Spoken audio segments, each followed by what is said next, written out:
ایک وقت ایسا آیا کہ اللہ تعالیٰ نے اپنے خلیل حضرت ابراہیم علیہ السلام کو بہت زیادہ مال و دولت عطا فرمائی، بے شمار اونٹ، گائے، بکریاں اور بکریوں سے نوازا۔ ایک بار اللہ تعالیٰ نے فرشتوں کو کہا کہ ابراہیم میرا دوست ہے، تو فرشتے کہنے لگے یا اللہ، اگر کسی انسان کو اتنی دولت، اتنی مال دیا جائے، اسے تو تیرا دوست بننا ہی ہے۔ تو اللہ تعالیٰ نے فرمایا جاؤ میرا خلیل کا امتحان لے لو۔ تو ایک فرشتہ امتحان لینے کے لیے حضرت ابراہیم علیہ السلام کے پاس پہنچا۔ آپ علیہ السلام اپنے بکریوں کو چلا رہے تھے، پھر وہ فرشتہ ایک جگہ چھپ کر بیٹھ گیا اور بلند آواز میں ذکر شروع کر دیا، سبحان اللہ والحمد للہ واللہ الہ اللہ اکبر۔ یہ سن کر حضرت ابراہیم علیہ السلام کہنے لگے کون ہے میرے رب کا نام لے رہا ہے؟ کون ہے جو اتنی میٹھی آواز میں میرے رب کا ذکر کر رہا ہے؟ پھر آپ علیہ السلام نے اس شخص کی تلاش شروع کر دی۔ ڈھونڈتے ڈھونڈتے اس فرشتے کے پاس پہنچ گئے جو انسانی شکل میں آپ کا امتحان لے رہا تھا۔ تو آپ علیہ السلام کہنے لگے تو میرے رب کا ذکر کر رہا تھا؟ اس نے کہا میں ہی ذکر کر رہا تھا۔ حضرت ابراہیم علیہ السلام نے فرمایا اے شخص، پھر سے ایک بار میرے محبوب کا ذکر کر جیسے تو پہلے کر رہا تھا۔ فرشتے نے کہا اے ابراہیم، پہلے میں اپنی مرضی سے کر رہا تھا، لیکن اب آپ کہہ رہے ہیں تو اس کے لیے آپ کو قیمت ادا کرنی ہوگی۔ تو آپ علیہ السلام نے کہا بتاؤ تمہیں کیا چاہیے، تم مجھ سے کیا لوگے؟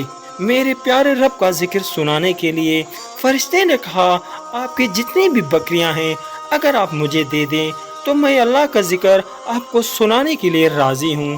آپ علیہ السلام نے فرمایا بس اتنا ہی، جاؤ میں تم کو اپنی ساری بکریاں دیتا ہوں، اب مجھے اپنے رب کا ذکر سنا دو۔ پھر وہ ذکر کرنے لگا۔ حضرت ابراہیم علیہ السلام نے کہا ایک بار پھر دوبارہ میرے پیارے رب کا ذکر سنا دے۔ اس فرشتے نے پھر سنایا۔ آپ علیہ السلام نے کہا ایک بار پھر سنا دے۔ تو فرشتے نے کہا اے ابراہیم، تمہاری دی ہوئی قیمت اب پوری ہو گئی، اب میں اور نہیں سنا سکتا۔ حضرت ابراہیم علیہ السلام نے کہا ایک بار پھر سنا دے۔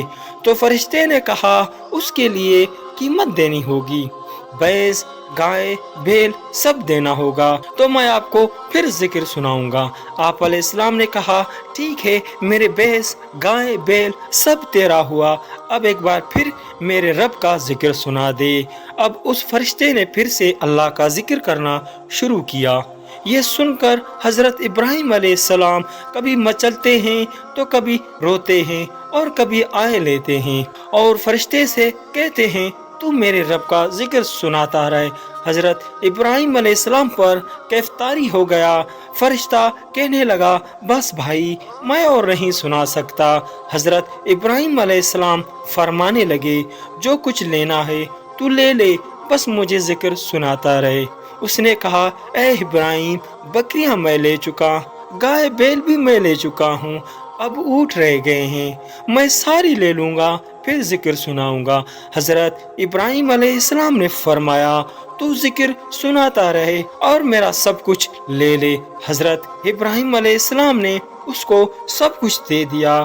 اس نے ذکر سنایا اور کچھ دیر بعد خاموش ہو گیا۔ حضرت ابراہیم علیہ السلام فرمانے لگے اے شخص، مجھے ذکر سنا۔ وہ کہنے لگا اے ابراہیم، اب تیرے پاس دینے کو کچھ نہیں ہے، سب کچھ تو میں لے چکا۔ حضرت ابراہیم علیہ السلام فرمانے لگے یہ بھینس، گائے، بیل، بکریاں چرانے کے لیے تجھ کو کوئی نوکر یا ملازم چاہیے ہے نا، تو ایسا کر تو مجھے نوکری پہ رکھ لے، میں تجھ سے روٹی بھی نہیں مانگوں گا، بس تم مجھے میرے رب کا ذکر سناتے رہنا اور میں تیری جانوروں کا دیکھ بھال کرتا رہوں گا۔ یہ سن کر فرشتے کی آنکھوں میں آنسو آ گئے۔ تو فرشتے نے آپ علیہ السلام کو سینے سے لگا لیا تو کہا کہ میں آپ کا امتحان لے رہا تھا، آپ واقعی اس لائق ہیں کہ اللہ تعالیٰ آپ کو خلیل یا دوست بنائے۔